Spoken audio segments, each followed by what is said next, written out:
में कुछ क्वेश्चन जो थे वो हम लोगों ने सेंड किया था तुम लोगों को, मतलब बोला था कि 3-4 क्वेश्चन थे तुम लोगों को नेक्स्ट क्लास में ट्राई करके भी आना है। जहाँ तक हमको ध्यान है उसमें एक जिप्सम दे रखा था, ब्लू विट्रल दे रखा था, उसके अलावा ग्लोबर सॉल्ट वाला पार्ट था और एक कॉम्प्लेक्स कंपाउंड का पार्ट था। इस चीज को हम लोग डिस्कस करेंगे अभी। तो उसमें से चलो शुरू करते हैं।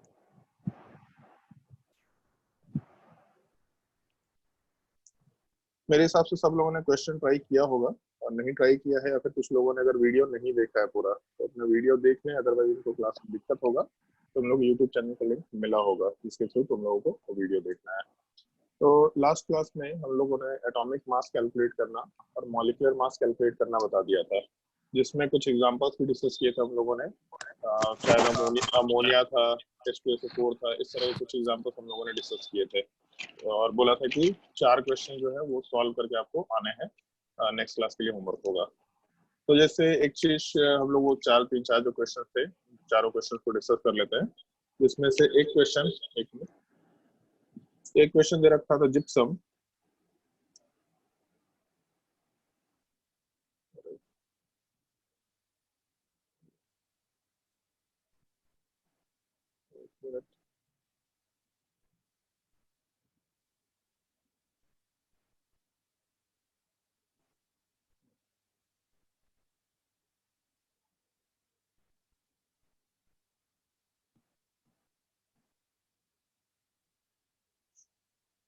चलो, एक उसमें क्वेश्चन नंबर दे रखा था जिसमें हम लोगों को डिस्कशन करना था जिप्सम के लिए इसका मॉलिक्यूलर मास कितना होगा।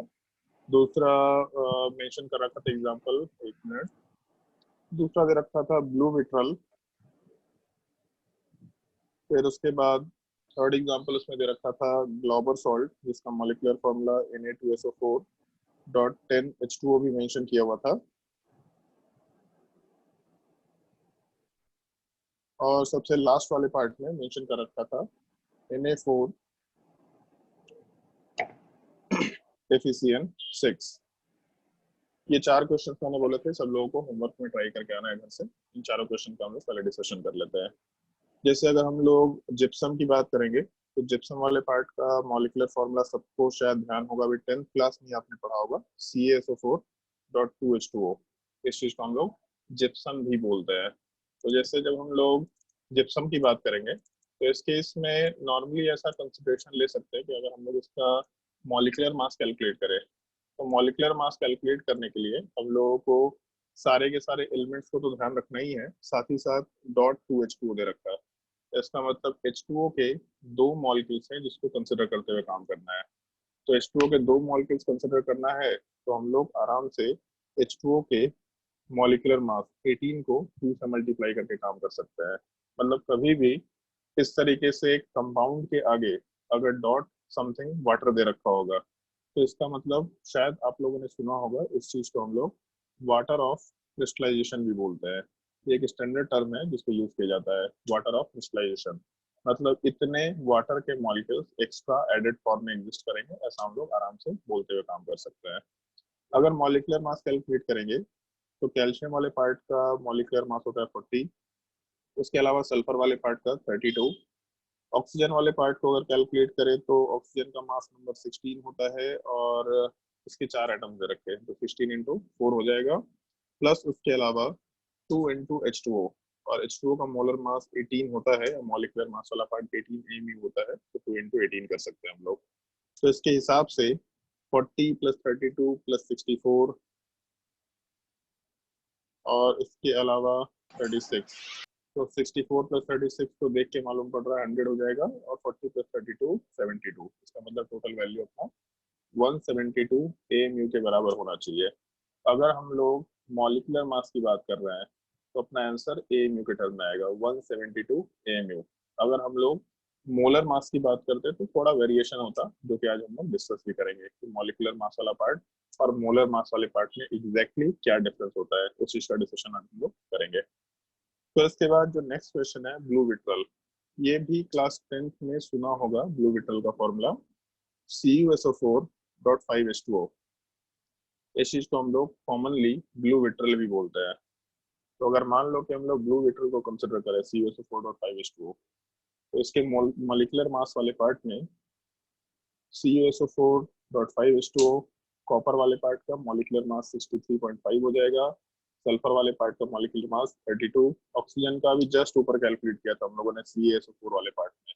इस केस में 16 × 4 मतलब 64 ले सकते हैं, और 5H2O है, इसका मतलब 5 × 18 कंसिडर करते हुए आराम से काम कर सकते हैं। तो टोटल वैल्यू अगर देखें तो यहाँ 90 हो गया, 64, 32 और उसके अलावा 63.5 कंसिडर करके अगर चले तो नेट वैल्यू होना चाहिए 64 + 32, इसका मतलब 96, 96 + 90 मतलब 186, और 186 + 60 अगर लेते तो 240 होता, मतलब 249.5 AMU अपना वैल्यू निकल के आना चाहिए मेरे हिसाब से। उसके बाद जो हम लोगों का थर्ड क्वेश्चन दे रखा है, उसमें दे रखा ग्लोबर सॉल्ट। ये कॉमन नेम्स याद रखना है, जिन मॉलिक्यूल्स का हम लोग कॉमन नेम डिस्कस करते जा रहे हैं ये आपको याद रखना है, क्योंकि बहुत जगह पे इनके कॉमन नेम से ही क्वेश्चन पूछा जाता है। तो जहां जहां पे कॉमन नेम, इसलिए जैसे पहली बार सुनेंगे ग्लोबर सॉल्ट तो याद नहीं होगा, जब दूसरी बार सुनेंगे तो याद नहीं होगा, जब हम लोग इस ब्लॉक में जाएंगे तो फिर तीसरी बार सुनेंगे तो शायद याद होना शुरू हो, फिर जब यही चीजें 2 साल में रिपीट होंगी तो उस केस में धीरे धीरे करके आपको ये नाम याद होने शुरू हो जाएंगे, इसलिए हम लोग बार बार इस चीज को रिपीट करेंगे, इस चीज का थोड़ा ध्यान रखना है। हाय हर्ष, अपना माइक्रोफोन ऑफ रखो क्लास के टाइम पे। तो अगर हम लोग ग्लोबल सॉल्ट को कंसिडर करें Na2SO4.10H2O, तो इस कैलकुलेशन वाले पार्ट में सोडियम वाले पार्ट का मॉलिक्यूलर मास या फिर मास नंबर वाला पार्ट 23 है, 23 × 2 प्लस सल्फर वाला पार्ट 32 प्लस ऑक्सीजन वाला पार्ट 16 × 4, इसका मतलब 64 ले सकते हैं। इसके अलावा 10 × 18 कर सकते हैं, तो 180 आया, यहाँ से 46 आया, और उसके अलावा 32 + 64। तो एक काम कर सकते हैं, 46 और 64 को अगर ऐड करें तो 110 आ जाएगा, 110 + 180 इसका मतलब 290 होना चाहिए, और 290 + 32, तो 290 + 32 हो जाएगा 322। तो अपना आंसर 322 AMU ग्लोबल सॉल्ट के लिए, मतलब Na2SO4.10H2 के लिए आराम से कंसिडर करते हुए काम कर सकते हैं। फिर उसके बाद नेक्स्ट क्वेश्चन जो है वो दे रखा Na4FeCN6। चलो ध्यान दो, थोड़ा इस चीज को ढंग से सुनना। एक तो इस कंपाउंड को पहले शायद हो सकता है कभी नहीं देखा होगा, बड़ा यूनिक टाइप का पार्ट है, और एक ब्रैकेट भी दे रखा है। तो पहले तो हम लोग छोटा सा डिस्कशन ये भी करेंगे कि इस कंपाउंड को बोलते क्या है, इसका मतलब क्या है, किस तरीके से मॉलिक्यूल एग्जिस्ट करता है, और उसके बाद मोलर मास वाला पार्ट भी डिस्कस करेंगे। तो क्वेश्चन ऐसा दे रखा Na4FeCN6। तो जैसे इस पार्ट में हम लोग ऐसा कंसिडर करते हुए काम कर सकते हैं Na4FeCN6 में, तो ये जो बड़ा ब्रैकेट लिखा हुआ है ये पूरे पार्ट में, इस बड़े ब्रैकेट के अंदर जो भी चीजें होती है इसको लिखने का एक तरीका होता है, मतलब एक सर्टेन टाइप के कंपाउंड होते हैं, तो उसी चीज में ये भी एक कैटेगरी में आता है।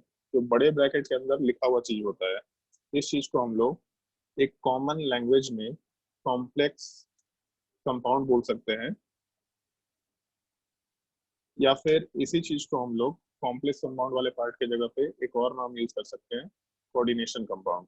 ये वर्ड ध्यान रखना, क्लास 12th में एक पूरा टॉपिक है जो इस तरह के कंपाउंड को डील करता है, मतलब कोऑर्डिनेशन कंपाउंड या कॉम्प्लेक्स कंपाउंड के नाम से ही एक टॉपिक है क्लास 12th के एनसीईआरटी में केमिस्ट्री के सिलेबस में। वहाँ पे हम लोग को इस तरह के कंपाउंड्स की सारी प्रॉपर्टी या मॉलिक्यूल्स बनते कैसे हैं ये सारी चीजें डिस्कस करनी होगी। तो जब हम लोग उस टॉपिक में आएंगे तो आराम से इन सब चीजों को वहाँ पे डिस्कशन करेंगे, बट ये टाइम टर्म ध्यान रखना।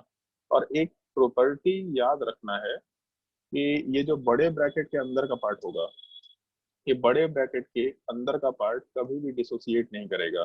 डिसोसिएट नहीं करने का मतलब, जैसे बचपन में ये चीज सुना होगा, NaCl है, तो NaCl वाला पार्ट डिसोसिएट करके Na+ और Cl- में कन्वर्ट हो सकता है। तो जब NaCl डिसोसिएट करके Na+ और Cl- में कन्वर्ट होगा, तो उस केस में हम लोग ऐसा हमेशा लिख सकते थे कि एक आयनिक कंपाउंड अपने आयंस में डिसोसिएट कर सकता है। लेकिन जब हम लोग इस तरह के कॉम्प्लेक्स कंपाउंड की बात करेंगे जो बड़े ब्रैकेट के अंदर है, तो बड़े ब्रैकेट के अंदर वाला पार्ट डिसोसिएटेड फॉर्म में नहीं आ सकता। जैसे FeCN6 है, यहाँ पे ऊपर जो दे रखा FeCN6, इसको हम लोग Fe और Cn के फॉर्म में डिसोसिएट नहीं करेंगे, हमेशा ये पार्ट सिंगल यूनिट एफिशिएंसी के ही फॉर्म में नॉर्मली एग्जिस्ट करेगा। एक चीज है, अगर इस बड़े ब्रैकेट के बाहर कुछ दे रखा तो इसको हम लोग डिसोसिएटेड फॉर्म में लिख सकते हैं। जैसे क्वेश्चन में Na4 और ब्रैकेट के अंदर Fe6 दे रखा, तो इस चीज को हम लोग Na प्लस के फॉर्म में लिख सकते हैं और ब्रैकेट वाले पार्ट को हम लोग अलग से लिख सकते हैं। ब्रैकेट वाले पार्ट में Fe6, और अगर चार्ज का बैलेंसिंग समझ में आता है तो शायद दिख रहा होगा यहाँ पे 4 माइनस चार्ज होना चाहिए। मतलब ये लिखने के लिए हम लोग यूज कर सकते हैं कि अगर हम लोग ऊपर वाले कंपाउंड को डिसोसिएट करें तो बड़े ब्रैकेट के बाहर जो भी चीज होंगी उसको हम लोग अलग कर सकते हैं, बट बड़े ब्रैकेट के अंदर का जो भी स्पीसीज होगा उस चीज को हम लोग सेपरेट नहीं करेंगे, उसको एज इट इज हम लोग छोड़ते हुए काम करेंगे। ये टर्म ध्यान रखना कि जब भी हम लोग वर्ड यूज करेंगे कॉम्प्लेक्स कंपाउंड या कोऑर्डिनेशन कंपाउंड, तो इसका बेसिक मतलब क्या होता है इस चीज का थोड़ा ध्यान रखते हुए काम करना है, पहला चीज। ठीक है, उसके बाद जैसे हम लोग जब डिस्कशन करेंगे तो इसमें मॉलिक्यूलर मास कैलकुलेट करने का तो तरीका सेम है, मतलब मॉलिक्यूलर मास में कोई डिफरेंस नहीं है। जैसे हम लोग पहले कैलकुलेट करते थे मॉलिक्यूलर मास, एग्जैक्टली उसी टाइप से यहाँ पे भी कैलकुलेशन करेंगे, तो ऐसा कर सकते हैं। 23 सोडियम वाले पार्ट का एटॉमिक मास हो जाएगा, और सॉरी ये मास नंबर है, तो 23 इंटू 4 ले सकते हैं total mass number, plus iron वाले पार्ट का मास नंबर 56। उसके अलावा CN6 है, तो CN6 वाले पार्ट में कार्बन भी है और नाइट्रोजन भी है। तो अगर कार्बन और नाइट्रोजन दोनों ही एग्जिस्ट कर रहा है तो कार्बन वाले पार्ट का मास नंबर 12 है और टोटल 6 एटम हो जाएंगे। CN6 मतलब C6 और NB6 प्लस नाइट्रोजन वाला पार्ट 14 इंटू 6 कंसिडर कर सकते हैं। तो उसके हिसाब से 23 इंटू 4 अगर लेंगे मतलब 92 होना चाहिए, प्लस 56 हो जाएगा, फिर उसके बाद 72 हो जाएगा, और 14 × 6 = 84, 84 हो जाएगा।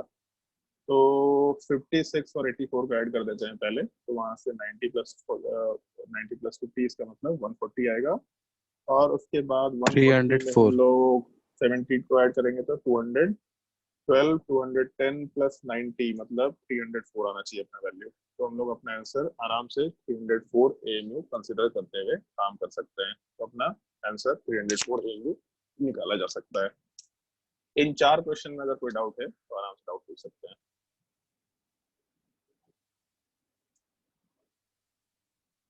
अच्छा, तुम लोगों को शायद से जो टेलीग्राम चैनल है उसमें असाइनमेंट्स भी भेजे गए होंगे, तो उन असाइनमेंट्स को सॉल्व करते जाओ, और हम लोग के डाउट सेशन का जो ग्रुप है टेलीग्राम पे उसमें पोस्ट करते जाओ।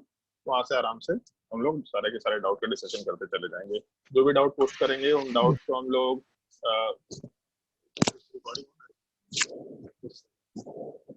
तो जो भी डाउट्स आप पोस्ट करेंगे उन सब का वीडियो सॉल्यूशन बना करके हम लोग उसको अपने यूट्यूब चैनल पे भी डालते चले जाएंगे, और उस डाउट के अगेंस्ट में उस डाउट के रिप्लाई में हम लोग उसका लिंक ऐड कर दिया करेंगे, ताकि आप लोग का डाउट डिस्कशन आराम से होता चला जाए। जो भी आपको होमवर्क मिलेगा, जो भी आपको असाइनमेंट मिलेगा, सबको रेगुलरली सॉल्व करते चले जाएंगे। ठीक है, ध्यान रखने की चीज का। आदित्य अपना माइक्रोफोन ऑफ करके रखो। चलो, लास्ट क्लास तक हम लोगों ने डिस्कशन किया था कि रिलेटिव एटॉमिक मास क्या होता है, या फिर मास नंबर वाला पार्ट क्या होता है, एटॉमिक मास वाला पार्ट, वो तो खैर उससे भी पहले शायद डिस्कस कर लिया था। फिर उसके बाद एटॉमिक मास यूनिट क्या होता है, और किसी भी एटम के मास को कैसे कैलकुलेट कर सकते हैं, या फिर मॉलिक्यूल के मास को कैसे कैलकुलेट कर सकते हैं। तो एटॉमिक मास क्या होता है, मॉलिक्यूलर मास क्या होता है, ये चीजें हम लोगों ने डिस्कस कर ली थी। अब उसके बाद डिस्कशन में हम लोग का जो नेक्स्ट पार्ट आएगा उसको हम लोग मोल बोल सकते हैं। बहुत ही सिंपल सा कंसेप्ट है, लोग इसको बहुत कॉम्प्लिकेट करके रखते हैं, मेरे हिसाब से बहुत ही सिंपल सा कंसेप्ट है। जैसे हम लोग ऐसा कर सकते हैं, छोटा सा डिस्कशन मान लो, चलो तुम में से किसी से हम सवाल पूछते हैं। हाँ भाई अमलदीप, आवाज आ रही है आपको? Yes sir. एक चीज बताओ, एक दर्जन का मतलब क्या? 12। किस चीज का 12? 12 कुछ भी ले सकते हैं, जैसे बनाना ले सकते हैं, एग ले सकते हैं। चलो ठीक है। 12 अगर यूनिट। हम लोग 12 unit, 12 number of anything, right, हाँ हाँ। किसी भी चीज का 12 नंबर, तो इस केस में जैसे मान लो हम लोग 1 डजन बोलते हैं, तो 1 डजन का मतलब 12 ले सकते हैं। तो अगर हम लोग ये जो 12 है ये किसी भी चीज के आगे लगाएंगे, जैसे ऐसा लिख सकते हैं कि 1 डजन, मान लो हम लोग पेन्स बोलते हैं, तो 1 डजन पेन का मतलब होता है 12 पेन्स की बात कर रहे हैं। तो जिस सब्सटेंस के आगे या जिस स्पीसीज के आगे हम लोगों ने ये टर्म 1 डजन लगाया, हम लोग आराम से उसको ही कंसिडर करते हुए काम कर रहे हैं। तो 1 डजन अगर पेन के आगे लगाया तो इसका मतलब 12 पेन्स बोल रहे हैं। अगर मान लो हम लोग 2 डजन एटम्स बोलते तो आराम से हम लोग 24 एटम्स लिख सकते थे। सेम टाइप से अगर मान लो कि हम लोग 10 डजन मॉलिक्यूल्स बोलते हैं तो आराम से हम लोग 120 मॉलिक्यूल्स कंसिडर करते हुए चल सकते थे। मतलब बेसिकली डजन को हम लोगों ने एक यूनिट बना दिया है और वो यूनिट हम लोग किसी भी चीज के लिए यूज कर सकते हैं। मतलब जिस सब्सटेंस के आगे या जिस एंटिटी के आगे हम लोग ये टर्म डजन लगाएंगे, एग्जैक्टली हम लोग उन्हीं सब्सटेंसेस के नंबर की बात कर रहे हैं। तो ये जो मोल वाला पार्ट है, ये मोल वाला पार्ट भी एग्जैक्टली सेम चीज है। तो सेम कैसे है, जैसे अगर हम लोग मोल वाले पार्ट को डिस्कस करें तो इस केस में इस डजन के जगह पे अगर हम लोग 1 मोल लिख देते तो 1 मोल पेन का मतलब भी हम लोग एक नंबर से रिलेट कर रहे हैं। जैसे 1 डजन इज इक्वल टू 12, तो सिमिलर टाइप से 1 mole is equal to something number जो कि एक्चुअल में 6.02, कहीं कहीं 3 दे रखा होता है, कहीं कहीं 2 दे रखा होता है, उससे कोई फर्क नहीं पड़ रहा। 6.022 इंटू 10 टू द पावर 23 के बराबर लिख सकते हैं हम लोग। मतलब जब 1 डजन बोला तो 12, तो 1 मोल बोला तो 6.022 इंटू 10 टू द पावर 23। और हम लोग पेन्स की बात कर रहे थे तो ये यहाँ पे भी हम लोग पेन्स लिख सकते हैं। मतलब जब हम लोगों के पास 6.022 into 10 to the power 23 pens होंगे तो इसको हम लोग 1 मोल पेन आराम से बोल सकते हैं। सिमिलर टाइप से अगर मान लो नीचे वाले केस में हम लोगों ने ऐसा मेंशन किया होता 2 मोल एटम, तो 2 मोल्स का मतलब 2, जैसे ऊपर में डजन किया था तो 2 इंटू 12 किया था, तो 2 इंटू 12 एटम्स। तो 1 मोल का मतलब 6.022 इंटू 10 टू द पावर 23 है। तो 2 मोल्स का मतलब 2 इंटू 10 टू द पावर 23 और इसके आगे हम लोग एटम्स लिख सकते हैं। नीचे वाले केस में 10 डजन है, तो अगर 10 डजन की जगह पे अगर हम लोग 10 मोल्स लेके चलते हैं तो 10 मोल्स मॉलिक्यूल का मतलब 10 into 6.022 into 10 to the power 23 molecules लेके चल सकते थे। मतलब जैसे डजन है एग्जैक्टली मोल्स भी सेम चीज है, मतलब बस एक नंबर को रिप्रेजेंट कर रहा है। बस डिफरेंस ये है कि जिस नंबर को रिप्रेजेंट कर रहा है वो अपने नेचुरल लैंग्वेज के पार्ट में हम लोग यूज नहीं करते हैं। 6.022 इंटू 10 टू द पावर 23 मतलब 6.0 वाले पार्ट को तो छोड़ दो, बट 6 के बाद 0 0 0 0 0, मतलब इस तरीके से हम लोग का 23 जीरो आएगा तब जाके काम हो पाएगा। तो हम लोग इतने बड़े नंबर को बार बार लिखे नहीं, तो इसलिए हम लोग वहां पे टर्म मोल लगाना शुरू कर देते हैं। जैसे बार बार 12 नहीं बोलना पड़े तो हम लोग 1 डजन, 1 दर्जन, 2 दर्जन, 10 दर्जन इस टाइप से बात करते हैं। तो सिमिलर टाइप से बार बार इस बड़े नंबर ऑफ एटम्स को लिखना ना पड़े तो हम लोग 1 मोल, 2 मोल, 3 मोल, 4 मोल इस टाइप से वर्ड यूज करना शुरू कर देते हैं। क्योंकि जो एटम्स हैं वो बहुत ही छोटे होते हैं, बहुत ही छोटे, जो हम लोग को दिखाई नहीं दे सकते। तो उन एटम्स के जब मल्टीप्लिसिटीज बढ़ेंगी, मतलब बहुत सारे एटम्स जब कंबाइन करेंगे तब जाके हो सकता है कि हम लोग को चीजें दिखाई देनी शुरू हो। तो जब एटम्स कंबाइन करते हैं तो इन मल्टीप्लिसिटीज में कंबाइन करते हैं, मतलब इस बेसिक वैल्यू के मल्टीपल में कंबाइन करते हैं। तो हम लोग नॉर्मली इस चीज का कंसिडरेशन लेते हुए चलते हैं कि हम लोग का कभी भी बहुत लार्ज नंबर को रिप्रेजेंट करना होगा एटम्स मॉलिक्यूल के केस में या आयन के केस में, तो हम लोग ये वैल्यू यूज कर लें 6.022 इंटू 10 टू द पावर 23। और शायद कुछ लोगों ने सुना होगा क्लास 9 में इस चीज को, ये जो 6.022 इंटू 10 टू द पावर 23 है, इस चीज को हम लोग एक नंबर से भी रिप्रेजेंट करते हैं, जिस चीज को एवोगाड्रोस नंबर बोला जाता है। मतलब बोलने का एक और लैंग्वेज है एवोगाड्रोस नंबर, जिसको हम लोग कैपिटल एन और सब्सक्रिप्ट में स्मॉल सॉरी कैपिटल ए से रिप्रेजेंट करेंगे। मतलब बार बार ये नंबर ना बोलना पड़े 6.022 इंटू 10 टू द पावर 23, तो उसके जगह पे एन ए बोल सकते हैं। 1 Na, 2 Na, 3 Na, 4 Na।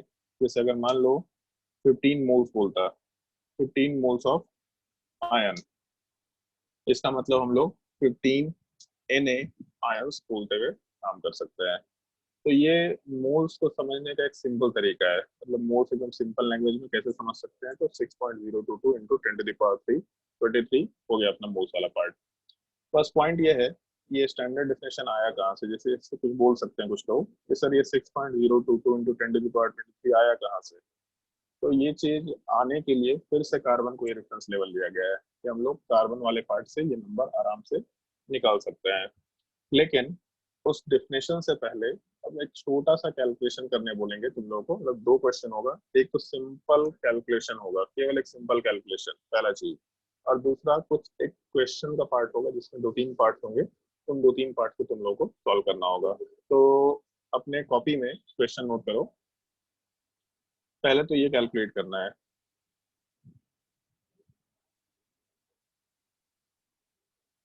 ये सिंपल सा कैलकुलेशन, इसका वैल्यू कितना होगा ये कैलकुलेट करके देखो। फटाफट कॉपी में कैलकुलेट करो, और अप्रोक्सीमेट आंसर चाहिए, एग्जैक्ट आंसर नहीं आएगा तो भी कोई दिक्कत नहीं है।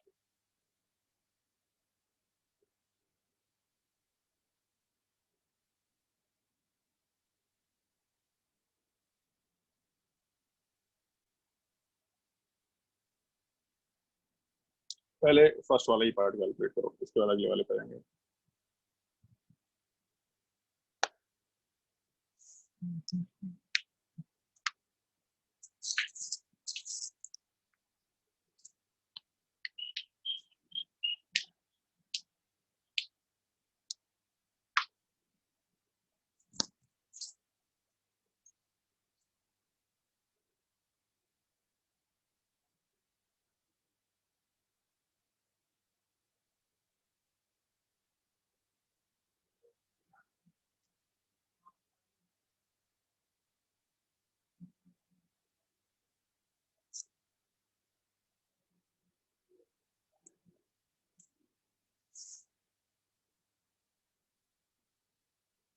हो गया सर। हाँ, किसका आंसर आया? अनमोल। अनमोल। हाँ भाई अनमोल, बताओ कितना आंसर आ रहा? Sir 6.2 into 10⁻23। 6.2 इंटू 10⁻23। 23 ठीक है, फिर 6.2 तो नहीं आएगा। मतलब सर वो लंबा आ रहा था, बहुत लंबा आ रहा था, मैंने 6.2 कर दिया, 0.4 आगे जा रहा था। 6.0 समथिंग आएगा। हाँ 6.02 इंटू 10⁻23 आएगा। हाँ 6.02 इंटू 10⁻23 आएगा। सही ठीक बोल है, रहे हैं। Yes sir. हाँ चलो बढ़िया। चलो भाई ध्यान दो, ये दोनों वैल्यूज तुम लोगों को मालूम होंगे, तुम लोगों ने देख रखा है। ये वैल्यू तो जस्ट अभी देखा है, 6.02 इंटू 10⁻23। ठीक है, और दूसरा लास्ट क्लास में ये वैल्यू भी बताया था, 1.66 इंटू 10⁻24 को हम लोग 1 AMU बोलते हैं। तो ये जो सारी चीजें हैं, पूरा जो कंसेप्ट है, मूल कंसेप्ट, ये सब रिलेटेड है, हर एक वैल्यू एक दूसरे से रिलेटेड है। ऐसा नहीं कि ये वैल्यू याद रखना है, ठीक है, ये लास्टली आपको याद रखना है क्योंकि केमिस्ट्री है तो बहुत सारी चीजें याद रखनी है, लेकिन ये कैसे रिलेट हुआ, कैसे चीजें कनेक्टेड हैं, ये चीज मालूम होनी चाहिए ताकि याद रखना आसान हो जाए, लॉजिक समझ में आएगा, अच्छा हाँ इस तरीके से चीजें कनेक्टेड थी, तो मजा आएगा समझने में इस चीज को। ठीक है, तो जैसे एक चीज देख सकते हैं, 1.66 इंटू 10⁻24, इस चीज को 1 AMU बोल रहा है, तो 1 डिवाइडेड बाई सीधा हम लोग 1 AMU लिख सकते हैं, पहला चीज। दूसरा पार्ट, ये जो 6.022 इंटू 10⁻23 आया, इस चीज को अभी जस्ट ऊपर मेंशन किया है, एवोगाड्रोस नंबर भी बोल सकते हैं, जिसको हम लोग 10A से रिप्रेजेंट करते हैं। तो इस चीज को हम लोग आराम से Na के बराबर लिख सकते हैं। एक ये वैल्यू याद रखना, 1/1 AMU is equal to Na, या फिर इसी चीज में लिख सकते हैं हम लोग, Avogadro's number into 1 AMU is equal to 1। और एक चीज ध्यान रखना, इसको आगे हम लोग यूज भी करेंगे, जैसे जो एवोगाड्रो नंबर है, इसका कोई यूनिट नहीं है, बस एक नंबर है, जबकि 1 AMU वाला पार्ट जो होता है वो ग्राम के फॉर्म में होता है। तो जब हम लोग किसी यूनिटलेस क्वांटिटी को ग्राम से मल्टीप्लाई करेंगे तो अपना आंसर भी ग्राम के फॉर्म में आएगा। ऐसा लिख सकते हैं हम लोग, Na into 1 AMU is equal to 1 gram. ये हम लोग का बेसिक वैल्यू कंसिडर किया जा सकता है। चाहे तो आप अपने कॉपी में इस चीज को नोट कर ले, 1/1 AMU is equal to Na। बहुत जगह पे कैलकुलेशन में काम आएगा, सॉलिड स्टेट क्लास 12 में जब होगा तब भी काम आएगा, मोल कंसेप्ट में तो काम आएगा ही आएगा, गैसीय स्टेट में भी कहीं कहीं पे काम आ सकता है, बहुत ही फ्रिक्वेंटली इस चीज को हम लोग यूज करेंगे। 1/1 AMU is equal to Na, और सामने Na into 1 AMU is equal to 1 gram. Aman अपना माइक्रोफोन ऑफ करके रखना, और रोशनी अपना माइक्रोफोन ऑफ करके रखना। जब डाउट होगा तभी माइक्रोफोन ऑन किया करें, अदरवाइज से माइक्रोफोन ऑफ करके रखें ताकि क्लास में डिस्टरबेंस ना हो। सर एक चीज पूछूं, हाँ अनमोल बोलो। से बोल रहा हूँ सर। हाँ हाँ बोलो। सर ये आपने सर जो सेकंड लास्ट लाइन में लिखा है सर, ग्राम जहाँ पे वाइट से लिखा है हाँ 1.6 into 10⁻⁻24 gram equal to 1 EMU, ये कहाँ से आया सर? हाँ, ऊपर में कुछ और कैलकुलेट किया था सर हमने। नहीं लास्ट क्लास में तुम लोगों को मैंने बताया था 1 एमयू वाला पार्ट कहाँ से आता अच्छा है। वो, हाँ तो रिपीट किए हाँ सर, हाँ समझ गया सर। हाँ, 1 एमयू वाला पार्ट वही वैल्यू यहाँ पे बताया तुम लोगों को। Okay sir. चलो, ये तो एक बेसिक क्वेश्चन हो गया, एक वैल्यू हमको चाहिए था वो तुमको दिखा दिया मैंने अभी, ठीक है। फिर उसके बाद हम लोग आएंगे मॉल वाले पार्ट पे। अभी एक क्वेश्चन और कैलकुलेट करके देखो।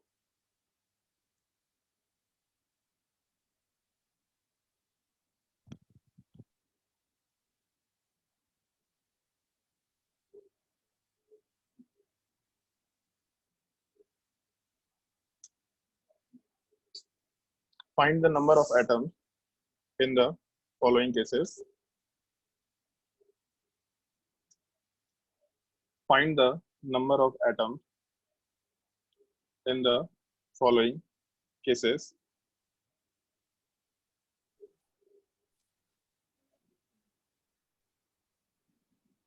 जिसमें पहला ऑप्शन है 16 AMU of oxygen,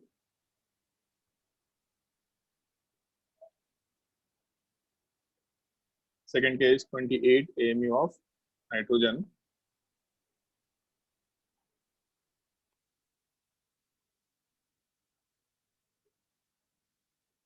third part 16 gram of oxygen,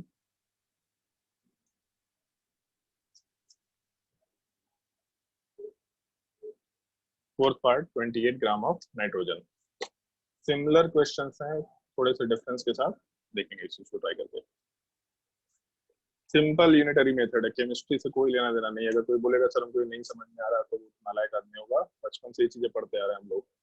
total mass दे रखा, एक सब्सटेंस का मास मालूम है तो टोटल नंबर ऑफ सब्सटेंस निकालो।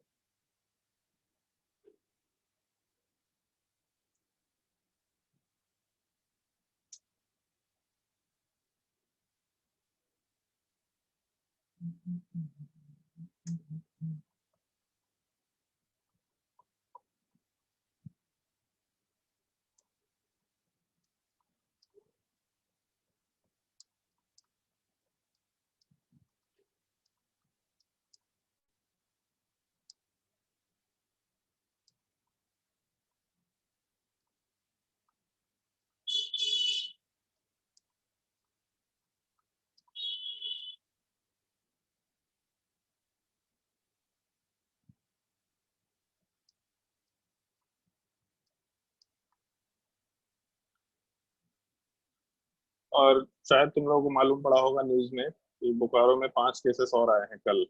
और इनफैक्ट बाहर से लोग आना शुरू कर रहे हैं, केसेस और बढ़ेंगे। सजेशन देंगे हम सबको, घर में सेफली रहो, इधर उधर निकलने की कोशिश मत करो, क्योंकि प्रॉब्लम बढ़ने वाली है। अब पता नहीं कब तक स्कूल वगैरह बंद रहेंगे, भी कुछ नहीं मालूम पड़ेगा अब तो।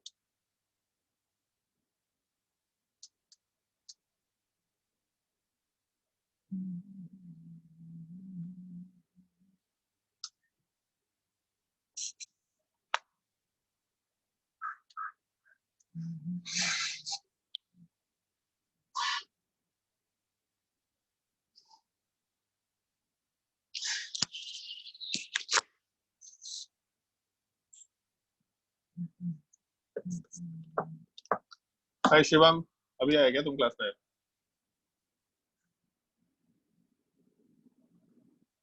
शिवम आवाज आ रही है तुमको?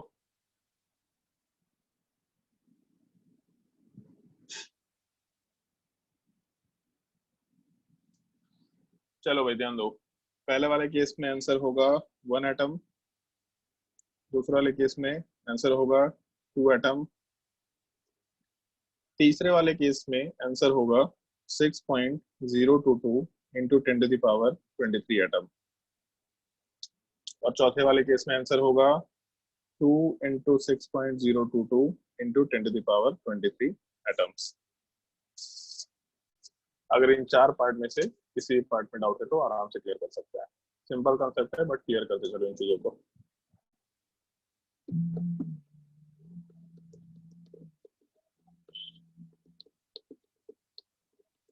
थर्ड नंबर में अमन किसमें डाउट है? सर, थर्ड नंबर में डाउट।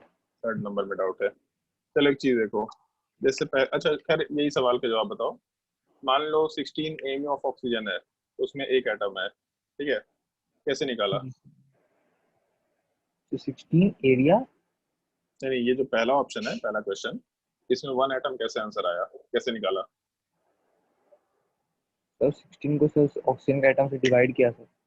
16 AMU वाले पार्ट को एक ऑक्सीजन के मास से डिवाइड किया, राइट, 16 AMU, तो वहां से 1 Yes. एटम निकल के आया। जैसे सिंपल सी बात है, मान लो कि एक बॉल है जिसका मास हम लोगों के पास 2 किलोग्राम दे रखा, और ऐसा बोला है कि बहुत सारे बॉल्स हैं, सबका टोटल मास मिला करके हम लोग के पास 10 किलोग्राम है, तो find the number of balls. तो एक बॉल का मास मालूम है, टोटल मास मालूम है, तो नंबर ऑफ बॉल्स अगर निकालना हुआ तो टोटल मास 10 kg को हम लोग आराम से एक बॉल के मास से डिवाइड कर सकते हैं, तो यहाँ से 5 बॉल्स निकल के आएंगे। तो जब भी कभी यस सर। टोटल मास को एक एटम के मास से डिवाइड करेंगे तो वहां से नंबर ऑफ एटम्स निकल के आ जाएंगे। मतलब टोटल मास मालूम है, एक एटम का मास मालूम है, डिवीजन कर दो तो वहां से नंबर ऑफ एटम्स आएंगे। तो ऑक्सीजन के पहले वाले केस में 1 एटम आया। नाइट्रोजन वाले केस की अगर बात करते तो टोटल मास 28 AMU है, और एक नाइट्रोजन एटम का मास 14 AMU होगा। कैसे 14 AMU होगा, अगर इसमें डिफिकल्टी है तो जो लेक्चर तुम लोगों को भेजा गया उसको देखो, यूट्यूब पे हम लोग रेगुलरली इस चीज को पोस्ट कर रहे हैं, उस चीज को रिपीट नहीं करेंगे हम लोग। तो यहाँ से टोटल हम लोग के पास नाइट्रोजन के 2 एटम्स निकल के आएंगे। फिर उसके बाद थर्ड वाले केस की अगर बात करें, 16 ग्राम ऑफ ऑक्सीजन, तो फिर से अगर कैलकुलेशन करना हुआ तो अब हम लोग टोटल मास 16 ग्राम वाले पार्ट को एक एटम के मास मतलब 16 AMU से डिवाइड करेंगे। तो 16 ग्राम डिवाइडेड बाई 16 AMU, तो 16 तो कैंसिल आउट हो जाएगा, बचेगा क्या? 1 ग्राम डिवाइडेड बाई 1 AMU, और 1 AMU का वैल्यू कितना है? तो 1 ग्राम को हम लोग 1.66 into 10 to the power minus 24 gram से डिवाइड करेंगे। AMU का वैल्यू पुट कर दिया, तो ग्राम तो कैंसिल आउट हो जाएगा, बचा क्या अपने पास?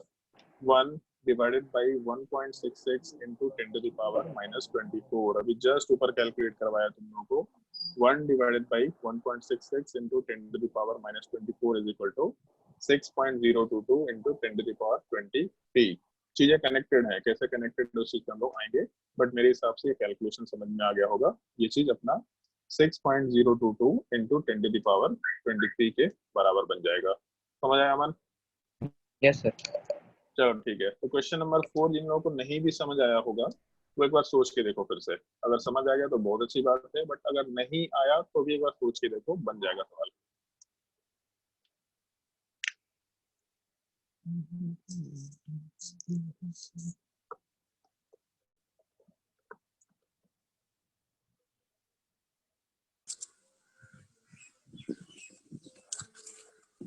हाय शिवम, क्लास में लेट आए आप?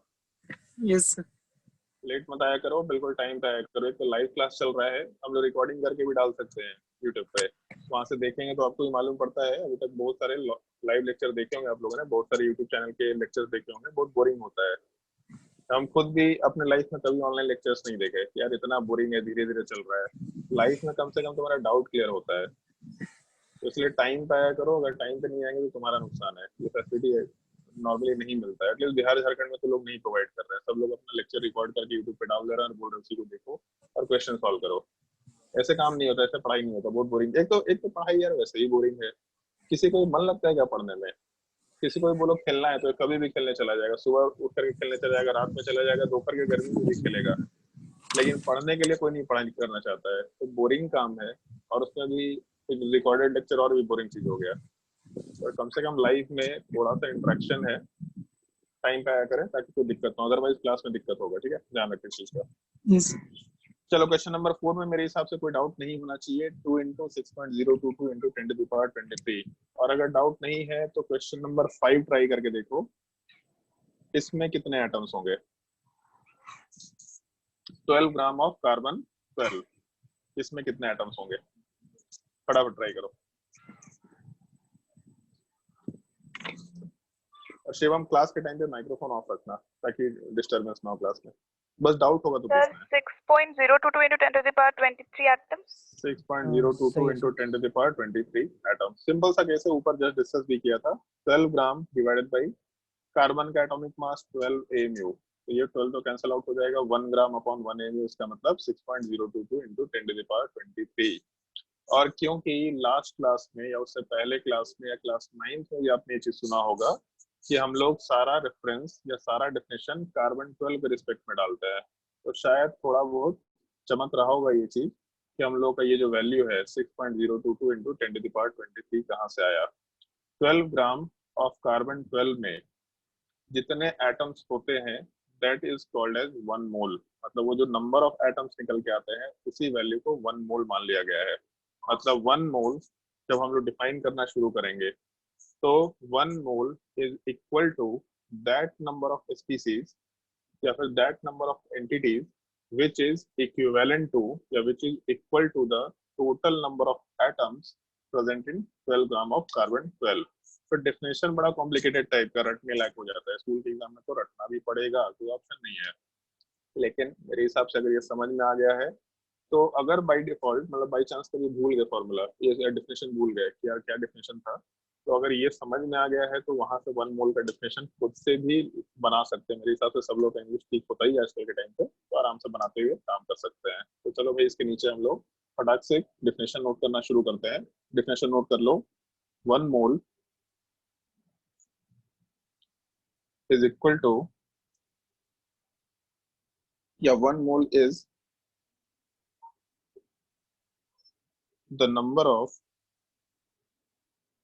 स्पीसीज, किसी भी चीज का नंबर हो सकता है, पेन, पेंसिल, केला, अंडा, कुछ भी ले सकते हैं, एटम, मॉलिक्यूल, आयंस, कुछ भी ले सकते हैं, is the number of species और entities which is equal to the number of atoms present in, which is equal to the number of atoms present in 12 gram of carbon 12 isotopes। 12 gram of carbon 12 isotopes। Carbon 12 isotope के 12 ग्राम में जितने atoms होंगे, वो जो number of atoms है या फिर वो जो नंबर है बेसिकली, उस नंबर के बराबर के वैल्यू को किसी भी चीज से एसोसिएट कर दें तो उसको हम लोग आराम से 1 मोल बोलते हुए काम कर सकते हैं। थोड़ा ध्यान रखना है इस डेफिनेशन का, स्कूल के एग्जाम के लिए तो प्रॉपरली ध्यान रखना है डेफिनेशन, और बाकी समझ लिया है तो कैलकुलेशन करना अपने लिए आसान हो जाएगा। चलो भाई, डेफिनेशन अगर नोट कर लिया तो फिर हम लोग अपने नेक्स्ट टॉपिक पे बढ़ सकते हैं, क्योंकि मोल्स में एक्चुअल में कोई क्वेश्चंस नहीं होता, मोल्स वाले पार्ट में हम लोग क्वेश्चन नहीं करने होते हैं, बट इससे एसोसिएटेड हम लोग को कैलकुलेशंस वाले पार्ट करने होते हैं, जिसमें एक टर्म होता है मोलर मास, जो हम लोग को डिस्कस करना होगा। हेडिंग डाल देंगे मोलर मास।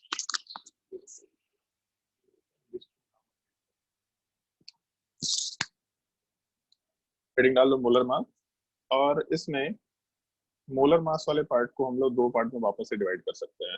जैसे अभी जब हम लोगों ने मास कैलकुलेट करना शुरू किया था तो वहां पे एटॉमिक मास था और दूसरा मॉलिक्यूलर मास था। तो जब हम लोग मोलर मास की बात करेंगे तो मोलर मास वाले पार्ट में भी हम लोग टर्म आराम से एटॉमिक मास से एसोसिएट कर सकते हैं। तो एक पार्ट हो जाएगा मोलर एटॉमिक मास, और दूसरा पार्ट जब इसको मॉलिक्यूलर मास से एसोसिएट करेंगे तो हम लोग आराम से इस चीज को मोलर मॉलिक्यूलर मास बोल सकते हैं। मतलब है वही चीज, बट अब मोल्स के टर्म में बात कर रहे हैं, molar atomic mass, molar molecular mass.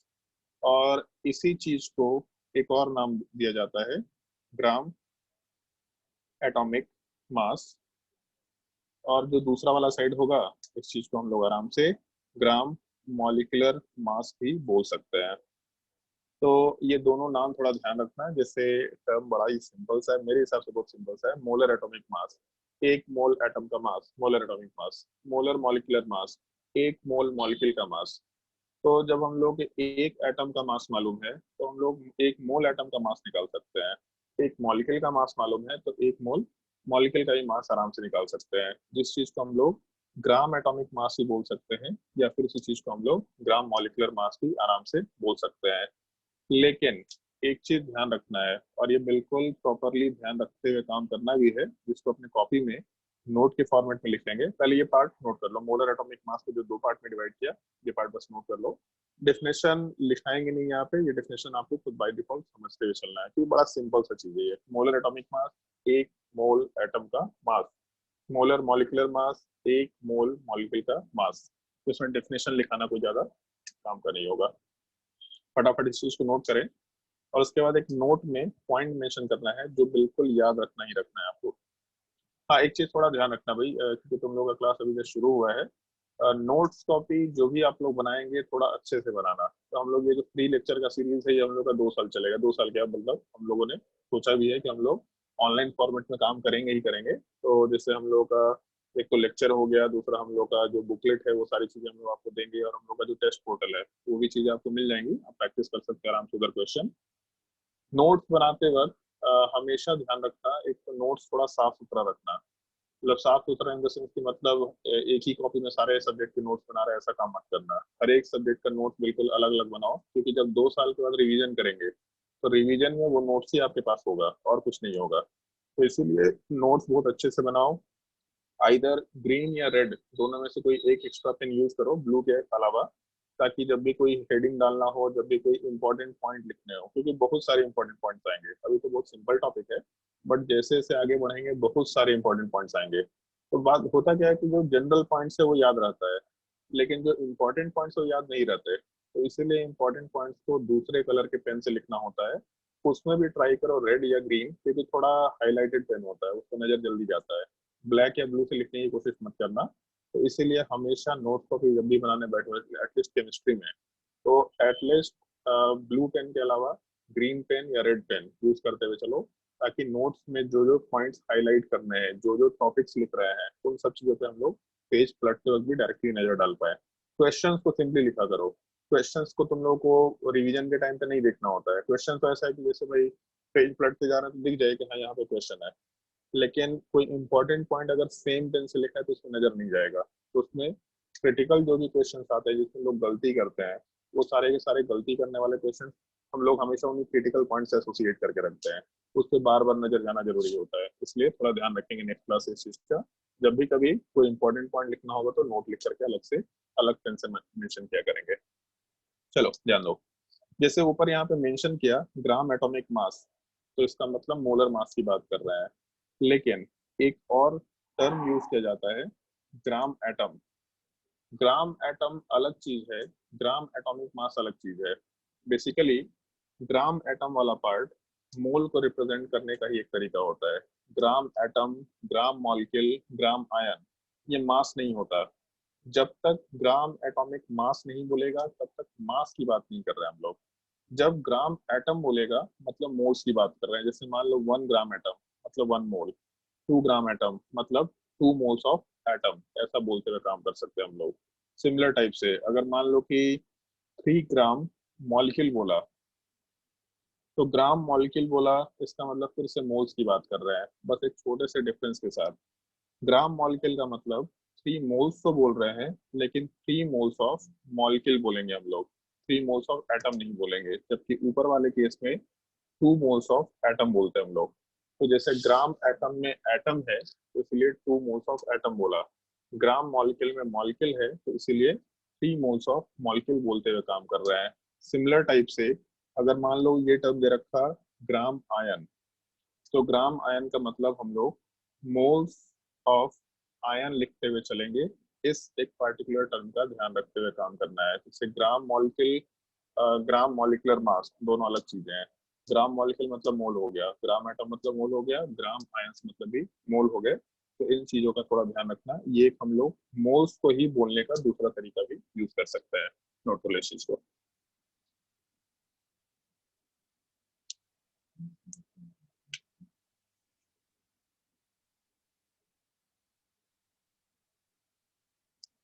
और इसको नोट करने के बाद एक छोटा सा एग्जांपल हम लोग डिस्कस करेंगे, 2-3 एग्जांपल्स। उसके बाद फिर से हम लोग क्वेश्चंस वाले पार्ट में आएंगे, जहाँ पे मोलर मास कैलकुलेट करना होगा अपने को।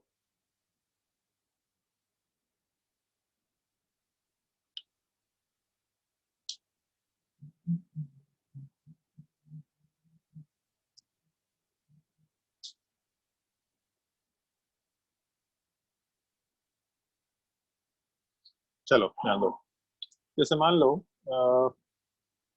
हम लोग नंबर ऑफ एटम्स की बात करते हैं, ठीक है। तो अगर मान लो एक ऑक्सीजन एटम देता और पूछता है कि इसका मास कितना है, तो एक ऑक्सीजन एटम का मास हम लोग 16 AMU लिख सकते हैं सीधा। अगर दो ऑक्सीजन एटम देता तो हम लोग 2 × 16 कर सकते थे। अगर 3 ऑक्सीजन एटम देता 3 × 16 AMU कर सकते थे, मतलब 48 AMU हो जाता। मतलब जितने एटम्स हैं उसको हम लोग एक एटम के मास से मल्टीप्लाई कर रहे हैं। तो अगर x एटम का मास पूछता तो x × 16 AMU कर सकते थे। तो अगर मान लो कि हम लोगों को बोलता Na ऑक्सीजन एटम्स का मास निकालना है, तो x अगर होता तो 16 × x करते। तो अगर Na एटम्स हैं तो उस केस में Na × 16 AMU कर सकते हैं। तो एक चीज देखो यहाँ पे, ये जो Na वाला पार्ट है और ये जो AMU वाला पार्ट है, इसको हम लोग अलग कर देते हैं। तो इस केस में वैल्यू आएगा 16 × Na × AMU। और अभी कुछ देर पहले जस्ट इस चीज का कैलकुलेशन किया था, आप लोगों को बोला भी था इस चीज को नोट करके रखें, अपने काम का चीज होगा। कहाँ गया भाई, ये Na × 1 AMU वाला पार्ट अभी जस्ट बोला था, याद रखना है इसको। Na × 1 AMU कितना होता है, 1 ग्राम के बराबर होता है। तो आपको रिलेशन समझ में आ रहा होगा यहाँ पे कि जो हम लोग का ये कैलकुलेशन है 16 के बाद Na × 1 AMU, इस Na × 1 AMU वाले पार्ट को हम लोग आराम से 1 ग्राम के बराबर कंसिडर कर सकते हैं। तो अगर 1 ग्राम के बराबर कंसिडर करेंगे तो टोटल वैल्यू कितना हो जाएगा, 16 ग्राम के बराबर। तो जब हम लोगों के पास Na ऑक्सीजन एटम था तो Na का मतलब हो गया 1 मोल ऑक्सीजन एटम। तो 1 मोल ऑक्सीजन एटम का मास 16 ग्राम निकल के आया। ऐसा हम लोग आराम से मेंशन करते हुए काम कर सकते हैं। जैसे एक चीज देखो, अगर एक ऑक्सीजन एटम बोलता तो एक ऑक्सीजन एटम का मतलब मास में हम लोग 16 AMU लिख रहे थे। जब एक मोल ऑक्सीजन एटम बोले मतलब मोलर एटॉमिक मास की बात कर रहे हैं। एक मोल का mass equal as molar atomic mass, एक मोल मॉलिक्यूल का mass equal as molar molecular mass, और सिंपली हम लोग मोलर मास बोलेंगे इस केस में। तो जब एक एटम का मास था तो 16 के आगे AMU लगाया था हम लोगों ने, और जब एक मोल का मास निकालने बोला तो उस केस में 16 के आगे हम लोग ग्राम लगा के काम कर रहे हैं। दोनों में कोई डिफरेंस नहीं है, केवल एक पार्ट को छोड़ के। जो हम लोगों का मास नंबर है ऑक्सीजन का वो दोनों जगह पे आ रहा है 16। लेकिन जब हम लोग मोलर मास कैलकुलेट करने बोल रहे थे, मतलब एक मोल का मास कैलकुलेट करने बोल रहे थे, तो हम लोग ग्राम वर्ड लगा रहे थे। जब हम लोग एक एटम का मास मतलब एटॉमिक मास कैलकुलेट करने बोल रहे थे तो हम लोग आराम से वहाँ पे AMU लगाते हुए काम कर रहे थे। तो बस सिंपली जो कैलकुलेशन हम लोगों ने पहले किया है सेम चीज करना होगा। जैसे मान लो H2O है, तो H2O का मास नंबर कितना हो जाएगा, तो हाइड्रोजन का मास नंबर 1 होता है इंटू 2 एटम्स प्लस ऑक्सीजन का मास नंबर 16, मतलब मास नंबर 18 हो गया। सवाल अगर ये पूछेगा कि हम लोगों का मॉलिक्यूलर मास बताओ, तो मॉलिक्यूलर मास वाले पार्ट में हम लोग बस मास नंबर के आगे AMU लिखेंगे। बट अगर सवाल ये पूछेगा कि हम लोगों का मोलर मास बताओ, तो हम लोग सिंपली मास नंबर के आगे ग्राम लिखते हुए काम करेंगे। मतलब दोनों में कोई डिफरेंस में बस एक ही पार्ट का डिफरेंस होगा। अगर मॉलिक्यूलर मास या एटॉमिक मास बोलेगा तो हम लोग मास नंबर के आगे AMU लगा के काम करेंगे। लेकिन अगर हम लोग का मोलर मास बोलेगा तो मोलर मास वाले पार्ट में हम लोग बस उसी मास नंबर के आगे ग्राम लगाते हुए आराम से काम कर सकते हैं। तो अभी तक जो हम लोगों ने कैलकुलेशन किया था, O2 का मास, NH3 का मास, H2SO4 का मास, शायद ग्लूकोज सुक्रोज वगैरह भी दिया होगा मैंने। फिर आज जो 4 कैलकुलेशंस किए थे, जिप्सम, ग्लोबल सॉल्ट, उसके अलावा ब्लू विट्रॉल और एक कॉम्प्लेक्स कंपाउंड वाला पार्ट, सब के मास नंबर को जैसा हम लोगों ने कैलकुलेट किया था एग्जैक्टली सेम कैलकुलेशन होगा। बट अगर मोलर मास पूछेगा तो हम लोग टर्म AMU यूज नहीं करेंगे, हम लोग वहां पे ग्राम लगाते हुए काम करेंगे। जैसे मान लो अगर ये सवाल दे रखा जो हम लोगों ने ऊपर डिस्कस किया है, मान लो पहले जिप्सम डिस्कस किया था, तो जिप्सम वाले पार्ट में हम लोग का मॉलिक्यूलर मास वाला पार्ट 172 AMU के बराबर है। अगर मोलर मास पूछता तो मॉलिक्यूल है बेसिकली, तो मोलर मॉलिक्यूलर मास या ग्राम मॉलिक्यूलर मास बोलते हैं, सिंपली मोलर मास बोल सकते हैं, 172 ग्राम वैल्यू होता। अगर हम लोग ब्लू विट्रॉल की बात करते हैं तो इसका मॉलिक्यूलर मास 249.5 AMU है। अगर हम लोग इसका मोलर मास बोलते तो 249.5 ग्राम लगा के काम कर सकते थे। अगर Na2SO4 दे रखा तो इसका मॉलिक्यूलर मास 322 AMU है, तो यहाँ पे 322 ग्राम हम लोग बोल देंगे, मतलब मोलर मास वाले पार्ट की बात कर रहे हैं। तो ये बेसिक डिफरेंस एकदम ध्यान रखना है, लोगों को पता ही नहीं होता, लोग ये टॉपिक खत्म कर जाते हैं, उनको AMU में और ग्राम वाले पार्ट में डिफरेंस नहीं मालूम पड़ता है कि कब मॉलिक्यूलर मास बोल रहे हैं और कब मोलर मास बोल रहे हैं। तो ये डिफरेंस ध्यान रखना, ग्राम दिया तो मोलर मास, अगर AMU दिया तो एटॉमिक मास या फिर मॉलिक्यूलर मास कंसिडर करते हुए काम कर रहे हैं।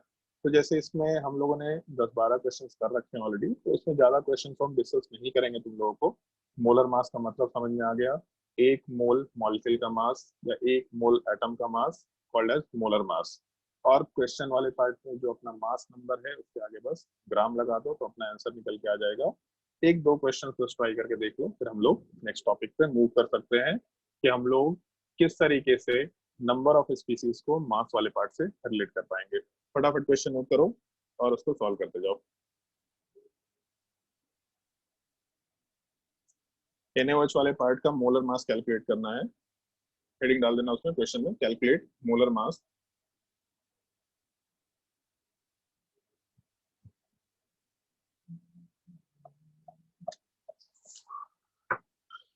NaOH वाले पार्ट के बाद हम लोग यूरिया कंसिडर कर सकते हैं।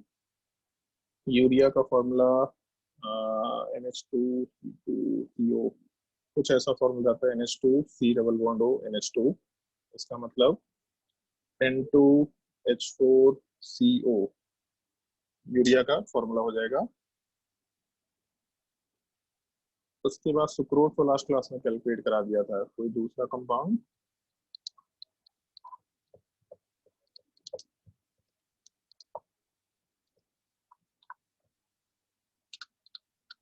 चलो फ्रुक्टोज कैलकुलेट कर सकते हैं, नाम तो सुना ही होगा सब लोगों ने, फ्रुक्टोज। ये तीनों का मॉलिक्यूलर मास कैलकुलेट करना है।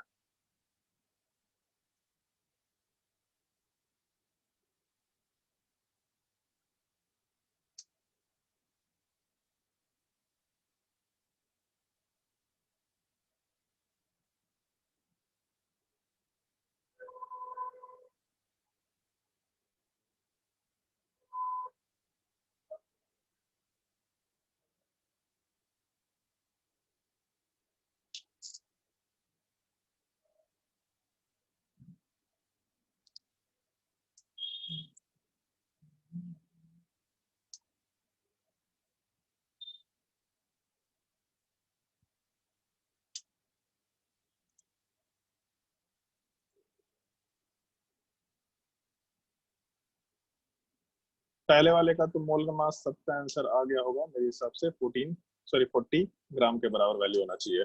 जिसको भी डिफिकल्टी होगा पूछते जाने के सर इस क्वेश्चन को एक बार फिर से बता दीजिए। पहले वाले केस में 40 ग्राम।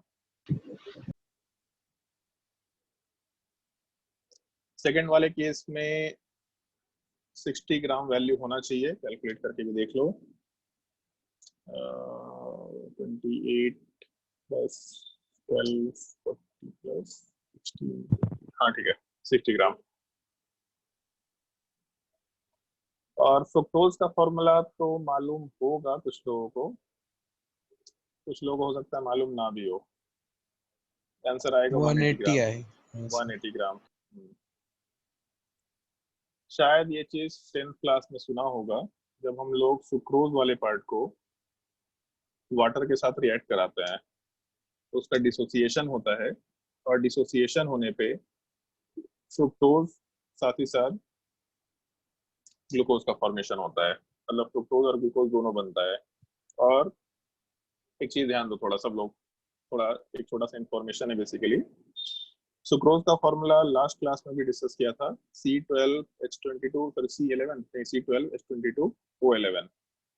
और अगर इसमें वाटर ऐड करें तो वाटर ऐड करने पे टोटल फॉर्मूला कितना हो जाएगा, तो C12H22 सॉरी H24 और O12 निकल के आएगा, C12H24O12। इसको दो इक्वल पार्ट में डिवाइड कर दो, मतलब बाई 2 कर दो, तो बाई 2 करने से क्या आएगा, तो C6 उसके अलावा H12O6, उसके बाद वापस एक और C6 H12O6।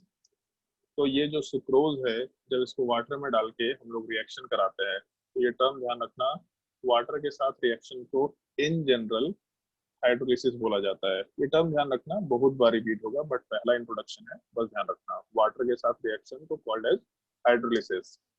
तो जब सुक्रोज का हाइड्रोलिसिस होगा तो उस केस में फ्रुक्टोज का फॉर्मेशन होगा और ग्लूकोज का फॉर्मेशन होगा। दोनों का फॉर्मूला एग्जैक्टली सेम होता है, C6H12O6। लेकिन 10th क्लास में आप लोगों ने एक टर्म सुना होगा, आइसोमर। तो ये टर्म जो होता है, वैसे जिससे हम सवाल पूछेंगे वही जवाब देगा। कृतिका बताओ भाई, आइसोमर क्या होता है? कृतिका आवाज आ रही है? नहीं आवाज आ रही है इसको? अच्छा, Yes, आ रही sir. है। बताओ भाई क्या होता है isomer? Sir, same formula but different structure. Same formula but different structure, गलत जवाब है। किसी को लगता है कि वो सही जवाब दे सकता है इसके अलावा? सेम फॉर्मूला मतलब same molecular formula but different structure is called as isomer. ये गलत है, थोड़ा थोड़ा गलत है, इंटायरली गलत नहीं है। किसी को लगता है कि उसको एकदम बहुत सही डिफिनेशन आता हो? अगर लगता है तो अपना हाथ रेस कर सकता है, माइक्रोफोन अनम्यूट करके बोल भी सकता है। किसी को नहीं लगता कि सही डिफिनेशन आता है? बहुत नालायक लोग हो तुम लोग। सर हाँ भैया मुल्दी बताओ। two compounds having the same formula but different arrangement of atoms different arrangement of atoms, अच्छा ना, ये भी and बहुत ज्यादा सही नहीं है। different properties. हाँ ये सही हो सकता है, डिफरेंट प्रॉपर्टीज, ये सही हो सकता है, ये थोड़ा ज्यादा सही है। जैसे अगर 10th क्लास का एनसीईआरटी हो सबके पास, तो उसमें देखना आइसोमर का डेफिनेशन, उधर भी गलत डेफिनेशन नहीं दिया है। जो तुम लोगों के पास डेफिनेशन आता है ना बार बार, compounds having same molecular formula but different structures are called as structural isomer, not just isomer. हम लोग नॉर्मली 10th क्लास में बोल लेते हैं, यही एक डिफरेंस है बेसिकली बोर्ड के एग्जाम में और जेईई मेंस के, एडवांस के और नीट के एग्जाम में। कि जब हम लोग कॉम्पिटिटिव एग्जाम की बात करते हैं तो कॉम्पिटिटिव एग्जाम में बहुत ही प्रिसाइज होना पड़ता है, जनरलाइज बात नहीं कर सकते। Compound having same molecular formula but different structure is called as isomer. इसमें स्टेटमेंट में कुछ गलती नहीं है, लेकिन 100% सही भी नहीं है। बोर्ड में नंबर मिल जाएगा, लेकिन कॉम्पिटिशन के एग्जाम में -1 मिलेगा। सबसे प्रॉब्लमेटिक चीज ये है, आपको बहुत ही प्रिसाइज होना पड़ता है, बिल्कुल टू द पॉइंट। ये है मतलब यही है, आइदर 100% यही है और बाकी नहीं तो नहीं पता, नेगेटिव नहीं लेंगे कभी भी। Compounds having same molecular formula but different structural formula are called as structural isomer, not just isomer. Atoms का अरेंजमेंट भी बिल्कुल सेम हो सकता है। जैसे एक छोटा सा एग्जांपल बताते हैं, क्योंकि तुम लोगों को लेविस स्ट्रक्चर का आइडिया है। तो जैसे H2 मॉलिक्यूल है, तो H2 मॉलिक्यूल वाला पार्ट जो है, सॉरी, H2 मॉलिक्यूल वाला जो पार्ट है वो दो फॉर्म में एग्जिस्ट करता है। एक तो ये H2 है ही, दूसरा हो सकता है कि ऐसा ही एक और H2 दिखाई दे, लेकिन दोनों आपस में आइसोमर होगा। स्ट्रक्चर सेम दिख रहा, अरेंजमेंट सेम दिख रहा, तभी भी आइसोमर है। क्योंकि चैप्टर नंबर 2 में एक छोटा सा टर्म सुनने को मिलेगा तुम लोगों को, स्पिन। जो इलेक्ट्रॉन्स होते हैं वो स्पिन करते हैं, घूमते रहते हैं। इलेक्ट्रॉन कभी भी खड़ा नहीं रहता है ना, एक इलेक्ट्रॉन ऐसे रुका हुआ है। इलेक्ट्रॉन ऐसा नहीं होता। अगर एक इलेक्ट्रॉन मान लो ऐसा लेकर चलते हैं, कैरो से रिप्रेजेंट कर रहा है, तो हमेशा ये रोटेट करेगा। तो अगर एक का रोटेशन, हम लोग डिस्कशन करते हैं वहां पे क्लॉकवाइज एंटी क्लॉकवाइज रोटेशन, अगर एक का रोटेशन और दूसरे का रोटेशन सेम डायरेक्शन में हो गया और अपोजिट डायरेक्शन में हो गया, तो इसके वजह से दोनों आइसोमर बन जाते हैं, और इस चीज को हम लोग स्पिन आइसोमर बोलते हैं। स्ट्रक्चर सेम है, मॉलिक्यूलर फॉर्मूला सेम है, सब कुछ सेम है, केवल स्पिन डिफरेंट है। This is also called as isomer. तो ये बेसिक डिफिनेशन ध्यान रखना, compounds having same molecular formula but different properties are called as isomer. अब वो डिफरेंट प्रॉपर्टी कहाँ से आएगा, ये चीज अलग है। डिफरेंट प्रॉपर्टी हो सकता है स्ट्रक्चर डिफरेंट होने से आए, स्ट्रक्चर सेम होते हुए कुछ और ओरिएंटेशन की वजह से आए, वो अलग अलग कंसिडरेशन है, हम लोग को डिस्कस भी करना है। कुछ पार्ट क्लास 11th में डिस्कस करना है, कुछ पार्ट क्लास 12th में डिस्कस करना है, लेकिन वो डिस्कस करना है हम लोगों को कि आइसोमर बनेगा कैसे। बट ध्यान रखना, नेक्स्ट टाइम से जब भी कोई आइसोमर बोलेगा तो 10th का जो डेफिनेशन है उसको केवल स्ट्रक्चरल आइसोमर बोलेंगे। अगर जनरल फॉर्म में बात करना है तो compounds having same molecular formula but different physical और केमिकल और any other property are called as isomer. ठीक है, खैर हम लोग अपने ग्लूकोज और फ्रुक्टोज वाले पार्ट पे आ रहे थे। तो ग्लूकोज और फ्रुक्टोज दोनों का फॉर्मूला C6H12O6 है, लेकिन दोनों का स्ट्रक्चर अलग होता है। तो इसीलिए एक कंपाउंड को हम लोग फ्रुक्टोज बोलते हैं और दूसरे कंपाउंड को हम लोग ग्लूकोज बोलते हुए काम करते हैं। तो ये ध्यान रखना है रिएक्शन थोड़ा, सुक्रोज को वाटर के साथ रिएक्शन कराया, मतलब हाइड्रोलिसिस कराया, फिर उसको दो पार्ट में डिवाइड किया, तो अपना ग्लूकोज और फ्रुक्टोज निकल के आएगा। तो ग्लूकोज का मोलर मास 180 ग्राम होता है, तो उस केस में सुक्रोज का सॉरी फ्रुक्टोज वाले पार्ट का भी मोलर मास 180 ग्राम के बराबर ही निकल के आना चाहिए। मेरे हिसाब से यहाँ तक के पार्ट में किसी को कोई डिफिकल्टी नहीं होना चाहिए। अगर किसी को डाउट है तो पूछ सकता है। रोशनी को कोई डाउट है? हाँ भी रोशनी बताओ, सर कोई डाउट है? फ्रुक्टोज का फॉर्मूला C12H22O11 होगा। नहीं, वो तो सुक्रोज का फॉर्मूला होता है। कहाँ पे सुना है फ्रुक्टोज का फॉर्मूला? C6H12O6 होगा। फ्रुक्टोज का फॉर्मूला तो C6H12O6 ही होता है। ग्लूकोज और फ्रुक्टोज दोनों का सॉरी ग्लूकोज और हाँ फ्रुक्टोज दोनों का फॉर्मूला C6H12O6 होता है। सुक्रोज का फॉर्मूला या शुगर का फॉर्मूला C12H22O11 के बराबर होता है। ठीक है, ध्यान रखना है इस चीज को। चलो भाई, यहाँ तक अगर कोई डाउट नहीं है तो फिर हम लोग अपने नेक्स्ट पार्ट पे बढ़ सकते हैं, जहाँ से थोड़ा कैलकुलेशन का पार्ट शुरू होगा। जैसे अभी तक हम लोगों ने ये चीज देखा कि मोल्स क्या होते हैं, ये चीज देखा कि मोलर मास क्या होता है, और नंबर ऑफ स्पीसीज से भी हम लोग मोल्स को रिलेट कर पा रहे थे कि हम लोग के पास एक एटम दिया, सॉरी एक मोल दिया, तो एक मोल में 6.022 इंटू 10⁻23 के बराबर स्पीसीज निकल के आएंगे। तो हम लोग इस पूरे पार्ट को रिलेट करना शुरू कर देते हैं। जैसे मान लो कि अगर एक मोल दिया, तो एक मोल का मतलब है 6.022 इंटू 10⁻23 स्पीसीज होंगे। तो अगर दो मोल होता तो 2 इंटू 6.022 इंटू 10⁻23, या बेसिकली हम लोग 2 इंटू Na बोल सकते हैं। अगर x मोल होगा तो हम लोग x इंटू Na बोल पाएंगे। मतलब जितने मोल्स दे रखे, अगर उसको Na से मल्टीप्लाई कर लो तो आराम से टोटल नंबर ऑफ स्पीसीज निकल के आ जाएगा। ऐसा हम लोग कंसिडर करते हुए काम कर सकते हैं। तो हम लोग इस चीज को फॉर्मूले में आराम से पुट कर सकते हैं कि अगर हम लोगों के पास नंबर ऑफ मोल्स दे रखा और इस चीज को अगर हम लोग एवोगाड्रो नंबर से मल्टीप्लाई कर देते हैं, तब इस केस में हम लोग आराम से टोटल नंबर ऑफ स्पीसीज निकाल पाएंगे। अगर एटम के मोल दिए तो एटम का नंबर ऑफ स्पीसीज निकालेंगे या फिर एटम का नंबर निकालेंगे। अगर मॉलिक्यूल दिया तो मॉलिक्यूल का नंबर निकालेंगे। अगर आयंस के मोल दिए तो आयन का नंबर निकालेंगे। बट मोल्स को जब हम लोग Na से मल्टीप्लाई करेंगे तो टोटल नंबर ऑफ स्पीसीज निकल के आएगा। और यहाँ से अगर मोल्स को कैलकुलेट करते हैं तो moles is equal to number of species divided by Avogadro number आराम से लेते हुए काम कर सकते हैं। Number of species divided by Avogadro number. और इस चीज को ध्यान रखना, नॉर्मली हम लोग मोल्स को n से रिप्रेजेंट करेंगे। लिखने का तरीका होता है n is equal to number of species divided by Avogadro number. एक तो ये फॉर्मूला है जिसको हम लोग को याद रखना ही रखना होगा, कैलकुलेशन में बहुत ही फ्रिक्वेंटली यूज होगा। तो पहले ये फॉर्मूला नोट कर ले, उसके बाद फिर हम लोग मास वाले पार्ट पे आएंगे।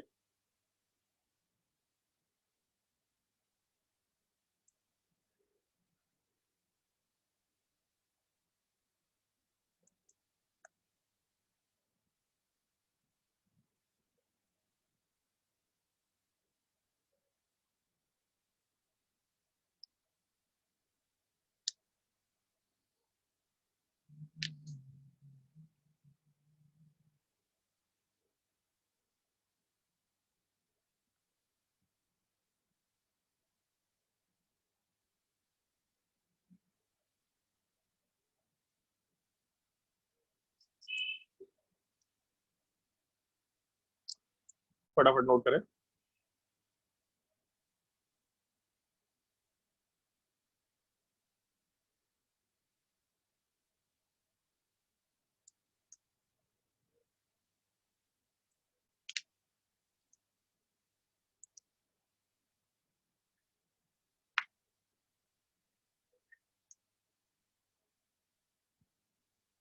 चलो, ये तो नंबर ऑफ स्पीसीज हो गया। फिर मास वाले पार्ट की बात करते हैं। जैसे अगर मान लो ऑक्सीजन एटम लेके चलते हैं, तो ऑक्सीजन एटम के 1 मोल का मास हम लोग 16 ग्राम लिखते हैं। तो अगर 2 मोल लेके चलते तो 2 × 16 लिख सकते थे। अगर x मोल लेके चलते तो उस केस में x × 16 ग्राम लिखते हुए काम कर सकते थे। तो सेम चीज यहाँ पे भी है। अगर हम लोगों को मोलर मास मालूम है, मतलब ऑक्सीजन का मोलर मास 16 ग्राम है, अगर मोलर मास मालूम है तो हम लोग नंबर ऑफ मोल से जब मोलर मास को मल्टीप्लाई कर रहे हैं तो हम लोग का टोटल मास निकल के आ रहा है। तो इस चीज को भी हम लोग बहुत ही फ्रिक्वेंटली यूज कर सकते हैं और फॉर्मूले में पुट कर सकते हैं। नंबर ऑफ मोल्स वाले पार्ट को जब हम लोग मोलर मास से मल्टीप्लाई करेंगे तो यहाँ से हम लोगों का टोटल मास निकल के आराम से आ जाएगा। लेकिन इसको इस तरीके से याद मत रखना, इसको हमेशा इसी फॉर्मूले में याद रखना। अब नंबर ऑफ मोल्स को सीधा n बोल रहे हैं हम लोग। तो अगर नंबर ऑफ मोल्स निकालेंगे तो number of moles is equal to total mass, जिस चीज को हम लोग नॉर्मली W से रिप्रेजेंट कर देंगे, total mass divided by molar mass कर सकते हैं। और हम लोग हमेशा इस चीज को W/m वाले पार्ट से रिलेट करके काम करेंगे, मतलब number of moles is equal to weight upon molar mass. ये फॉर्मूला बहुत ही फ्रिक्वेंटली काम आएगा, तो इसको बिल्कुल अच्छे से याद करके रखना है। अनमोल बोलो क्या डाउट है? जो आपने W से प्रेजेंट किया है, क्या इसको क्या है स्मॉल m से भी लिखते हैं क्या?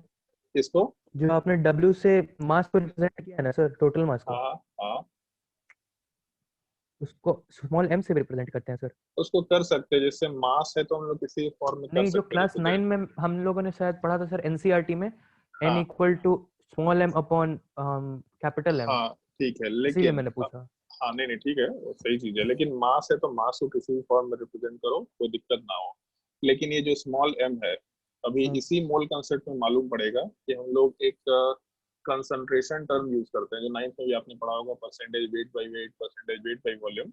हाँ तो हाँ हाँ, सिमिलर याद है टाइप सर। से एक कंसंट्रेशन टर्म होता है जिसको मोलैलिटी बोला जाता है, इसको स्मॉल m से डिनोट किया जाता है। तो कंफ्यूजन ना हो, इसीलिए हम लोग अच्छा इसको अच्छा, W से रिप्रेजेंट करते हुए काम करेंगे। ठीक है, W मतलब ओके वेट, सर। M मतलब कैपिटल, M हाँ, मतलब हम लोग मोलर मास बोलते हुए ये काम कर W सकते हैं। कैपिटल रहता है सर कि स्मॉल?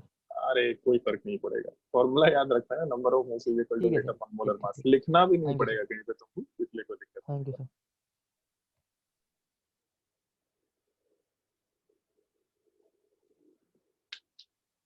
चलो अभी ध्यान दो।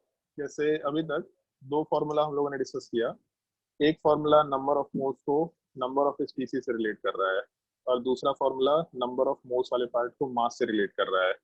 तो हम लोग ऐसा बोल सकते हैं कि हम लोग का जो मोल्स है वो मास से भी रिलेटेड है, वो नंबर ऑफ स्पीसीज से भी रिलेटेड है। तो हम लोग यहाँ से एक छोटा सा रिलेशन थोड़ा डिफाइन कर सकते हैं इस टाइप का, कि अगर हम लोगों को मास वाले पार्ट को और अगर हम लोगों को नंबर ऑफ स्पीसीज वाले पार्ट को रिलेट करना है आपस में, तो हम लोग आराम से मोल्स वाले पार्ट के थ्रू रिलेशन में जा सकते हैं। लेफ्ट साइड में मास वाला पार्ट मेंशन कर देते हैं, टोटल मास, ठीक है, टोटल ही लिख देते हैं यहाँ पे। अगर हम लोगों को टोटल मास कंसिडर करना है और इस चीज को नंबर ऑफ स्पीसीज से रिलेट करना है, तो अगर हम लोगों को टोटल मास को टोटल नंबर ऑफ स्पीसीज से रिलेट करना है, तो हम लोग हमेशा कैलकुलेशन को नंबर ऑफ मोल्स के थ्रू करेंगे। कैसे करेंगे? तो अभी जस्ट ऊपर कैलकुलेट किया। अगर हम लोगों को नंबर ऑफ मोल्स वाले पार्ट से टोटल मास में जाना है, ऊपर जस्ट लिखा था, अगर हम लोगों को नंबर ऑफ मोल्स वाले पार्ट से टोटल मास में जाना है तो हम लोग मोलर मास से मल्टीप्लाई करेंगे। तो अगर मोलर मास से मल्टीप्लाई करेंगे, इसका मतलब ऐसा कर सकते हैं हम लोग, अगर हम लोगों को मोल्स वाले पार्ट से टोटल मास में जाना है तो हम लोग आराम से मोलर मास वाले पार्ट से मल्टीप्लाई कर सकते हैं। तो सिमिलर टाइप से अगर हम लोगों को टोटल मास वाले पार्ट से नंबर ऑफ मोल्स में जाना है तो हम लोग इस केस में आराम से मोलर मास वाले पार्ट से डिवाइड करते हुए काम कर सकते हैं। और दूसरा, जब हम लोगों को नंबर ऑफ मोल से टोटल नंबर ऑफ स्पीसीज में जाना था तो हम लोग एवोगाड्रो नंबर से मल्टीप्लाई कर रहे थे। तो जब हम लोगों को उल्टे डायरेक्शन में जाना होगा टोटल नंबर ऑफ स्पीसीज वाले पार्ट से मोल्स वाले पार्ट में, तो हम लोग आराम से एवोगाड्रो नंबर वाले पार्ट से डिवाइड करके काम कर सकते हैं। अभी इसमें एक और रिलेशन वाला पार्ट ऐड होगा, मतलब एक लेक्चर के बाद ऐड होगा, बट अभी के लिए हम लोग total mass, total number of species और मोल्स को आपस में इस तरीके से रिलेट कर सकते हैं। ये एक रिलेशन वाला पार्ट नोट कर लो। आज के लिए इतना ही क्लास होगा। नेक्स्ट क्लास में इसी रिलेशन के ऊपर हम लोग 5, 6, 7 क्वेश्चन डिस्कस करेंगे। फिर उसके बाद हम लोग नेक्स्ट टॉपिक एसटीपी कंडीशन में आराम से मूव कर जाएंगे।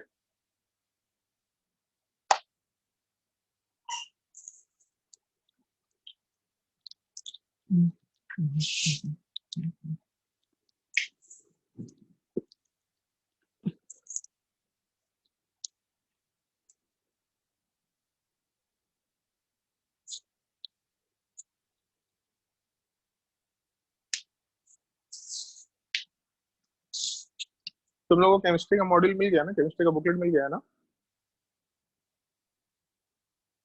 बताओ भी। सर टेलीग्राम पे भेजा गया है क्या सर? टेलीग्राम चैनल पे शायद भेज दिया गया है। ठीक है, अगर नहीं भेजा गया तो हम लोग एक बार चेक कर लेंगे।